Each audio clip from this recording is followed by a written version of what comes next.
Hello, everyone. Welcome to From the Heart. I'm Jeanette. And I'm Mary. And we're excited to bring you all that is new and good when it comes to the arts in Central Florida. Today, we're talking with award-winning artist Jason Hunt. He's here to tell us about his unique artistic journey that led him to where he is today.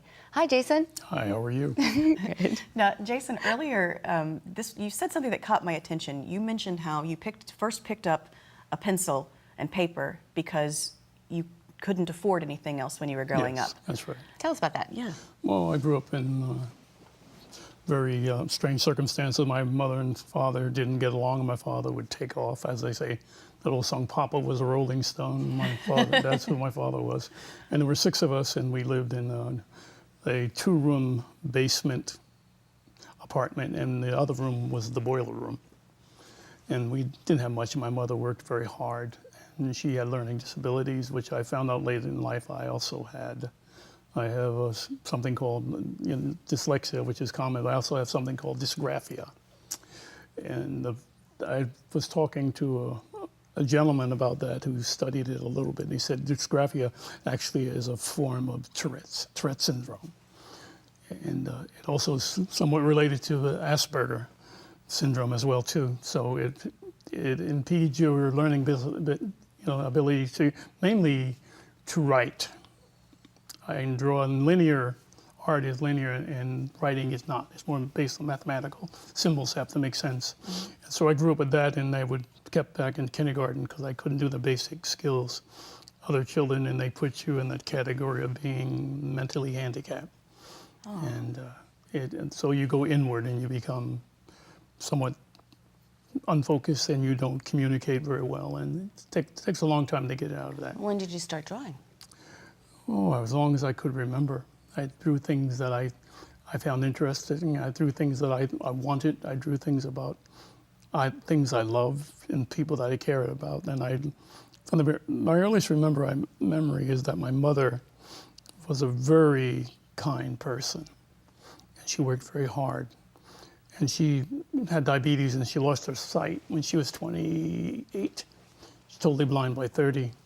And she never saw my artwork, and she spoke to people about it. She was very proud, and I was very proud of her. Tell her about the tapes.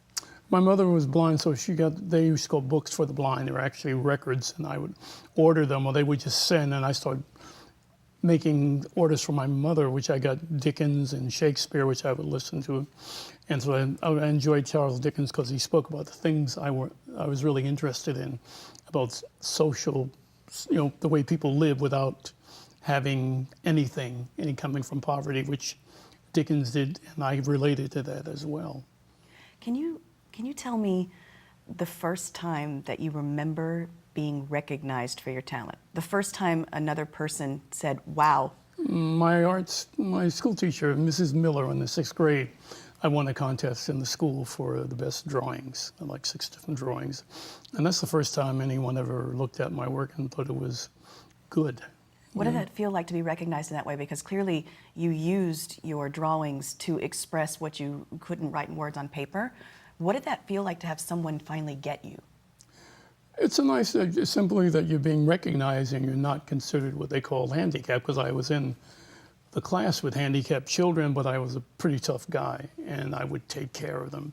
Other children would throw rocks at them and push them, and I would punch a few people out for that reason, and I would walk them home until I got into the 8th grade, and I took all my classes after a while with a tape recorder because I couldn't write all the way through high school. When his mom had him bring home the books on tape, Jason chose Dickens, and I love the reason why, because it was the author he recognized because he had just seen A Christmas Carol. Yeah, I think it's his finest work. But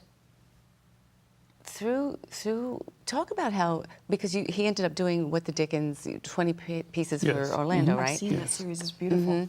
And why did you say yes to doing that series? I thought it was a nice opportunity to do something I was very familiar with. And I don't think he gets enough props as he should. They think of only as Christmas Carol, but he did a lot of social things that really changed the whole Industrial Revolution and the way children were treated.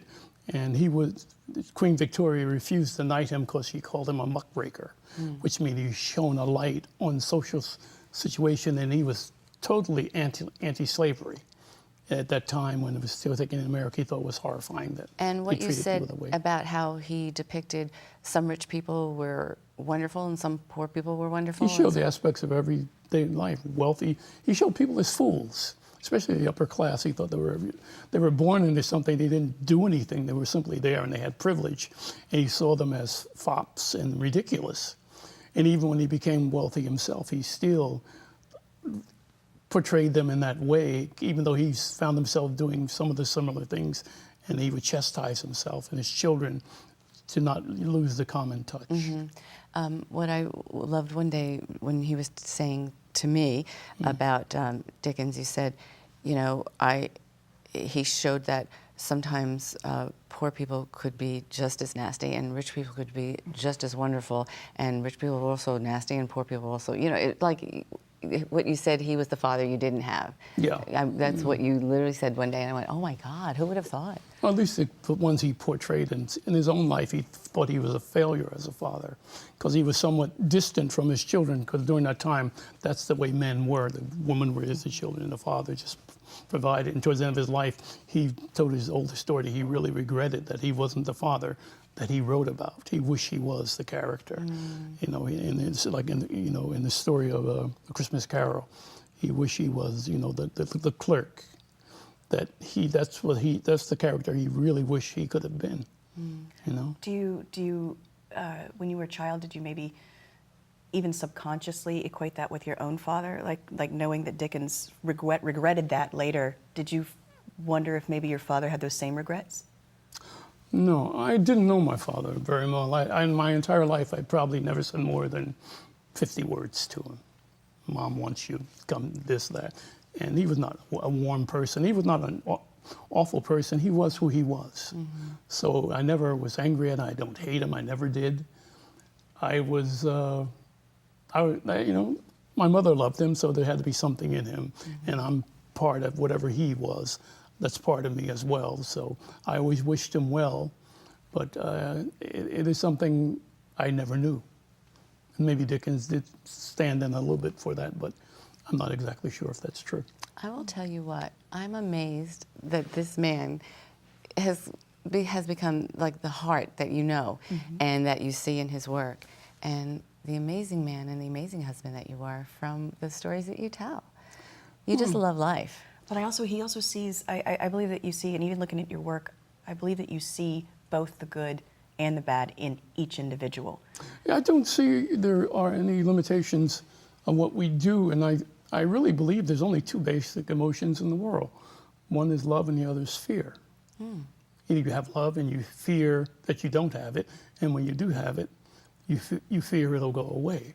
But you balance your life by what you try to do. And I don't believe there's anything called truth or individual truths we can point at. I once said to Mary, I remember one time I said that the only truth I can point to, the ever-changing truths of my own existence. And I think if we look within ourselves, as the Native Americans would say, there is a place, and the Buddhists would say too, there's north, south, east, and west, and then there's the fifth direction, which is inward. And that's where most artists tend to go. And you can actually look at life without pomp, without any phony way of trying to be, but simply be. And in some situations, there's no right, there's no wrong, there just is. And unfortunately, we are out of time. It just is out of It is time. time for Yeah. this segment. Aw, we love you. I love that. I hope I made some sort of point here. You did, and Thank we're you for coming back. inviting me. I appreciate it. We are going to continue our conversation with the award-winning artist Jason Hunt. We look forward to hearing about Jason's hopes and dreams for both himself as an artist and the growth of the arts in Central Florida when we return from the Hearth.